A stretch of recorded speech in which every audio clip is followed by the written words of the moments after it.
Welcome. இன்றைக்கி வந்து நம்ம ஹியூமிக் ஆசிட்ன்றதை பற்றி பார்க்கலாம். அதோட ஆர்கானிக் கம்போஸ்ட்டும் அதோட சாரம் எப்படி எடுக்கிறதுன்னு பற்றி பார்க்கலாம். வீட்டிலே கிடைக்கிற வேஸ்ட்டை வச்சு இது செய்யலாம். இந்த மாதிரி தொலை போட்ட யானை மருந்தை கூட பரவாயில்ல, அடியில் ஒரு பேஷன் மாதிரி எதனா வச்சு கூட அதை ஃபில் பண்ணிக்கலாம். ஏர்டைட் கேன் தான் இதுக்கு யூஸ் பண்ணணும் அப்படிங்கிறது அவசியம் கிடையாது.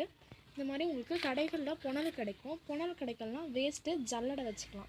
நிறைய பேர் ஜல்லடை இல்லைன்னு சொல்கிறாங்க, அதனால் இந்த புனலை நீங்கள் யூஸ் பண்ணலாம். இப்படி இதை வச்சிடலாம்.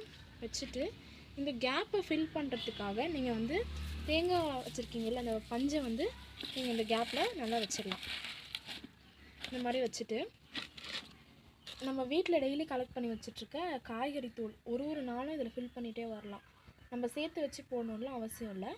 டெய்லி எடுத்துகிட்டு இருக்க காய்கறி தூளை நம்ம இதில் அப்படியே போட்டுடலாம். இந்த மாதிரி நீங்கள் போட்டுட்டு வர உங்களுக்கு இந்த குப்பை வந்து மக்க ஆரம்பிச்சிடும்.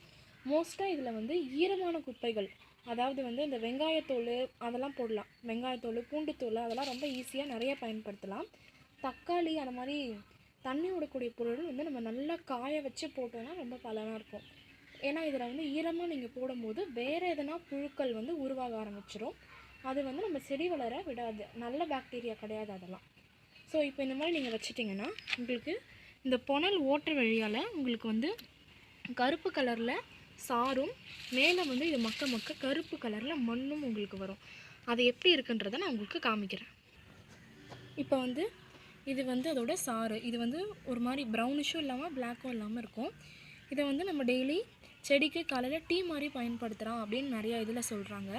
ஆனால் இதோட உண்மையான யூஸ் என்ன அப்படின்னு பார்த்தீங்கன்னா வந்து நம்ம எதனா செடிக்கு வந்து உரம் போட்டுட்ட பிறகு இதை வந்து 1 லிட்டர் தண்ணிக்கு 5 ml ஊற்றி நம்ம தெளித்து விட்டோம்னா இது வந்து லீச்சிங் ப்ராசஸில் மற்ற நியூட்ரிஷன்ஸ் வந்து வெளியில் போகாது. அதனால் இது ஒரு மேக்னெட்டிக் ஃபார்மாகவும் இருக்குது, செடிக்கு ஒரு டீ ஃபார்மாகவும் ஆக்ட் ஆகும். இது வந்து ஹியூமிக் ஆசிட் மண். அதில் வந்து நான் இப்போ வந்து புதினா நட்டிருக்கேன். அந்த மண்ணை பார்த்திங்கன்னா நல்லா பொலன்னு இருக்கும். இதில் வந்து நீங்கள் வேறு எந்த மண்ணும் கலக்க தேவையில்லை. இது வந்து நல்ல கருப்பாக கொக்கோ பீட்டோட ரொம்ப சாஃப்டாக இருக்கும். நீங்கள் அடைச்சி வச்சுருக்க அந்த தேங்காய் நார் கழிவு கூட இதில் வந்து நல்லா மக்கிரும்.